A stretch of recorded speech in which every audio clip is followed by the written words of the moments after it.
Akak-akak dan abang-abang yang dikasihi Tuhan, pernah tak kita fikir, apa sebenarnya yang Tuhan kita mahukan dari hidup kita? Ia bukan cuma ibadat, tapi lebih kepada cara kita melayani sesama manusia.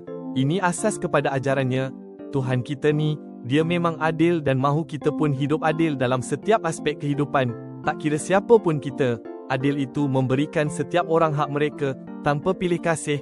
Ingat dalam kitab Ulangan pasal 25 ayat 16 ni ada sebut, kerana semua orang yang melakukan hal-hal ini, iaitu orang yang melakukan ketidakadilan, adalah kekejian bagi Tuhan, Allahmu.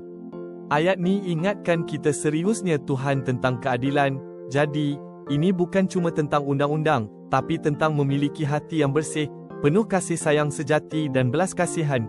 Bila kita memilih untuk hidup dalam keadilan dan tunjukkan kasih sayang Tuhan kepada orang lain, kita sebenarnya sedang menjadi cerminan sempurna kepada hati Tuhan sendiri. Mari kita sama-sama berusaha setiap hari untuk menjadi saluran berkat-Nya dan menyebarkan cahaya kasih-Nya di mana-mana jua kita berada.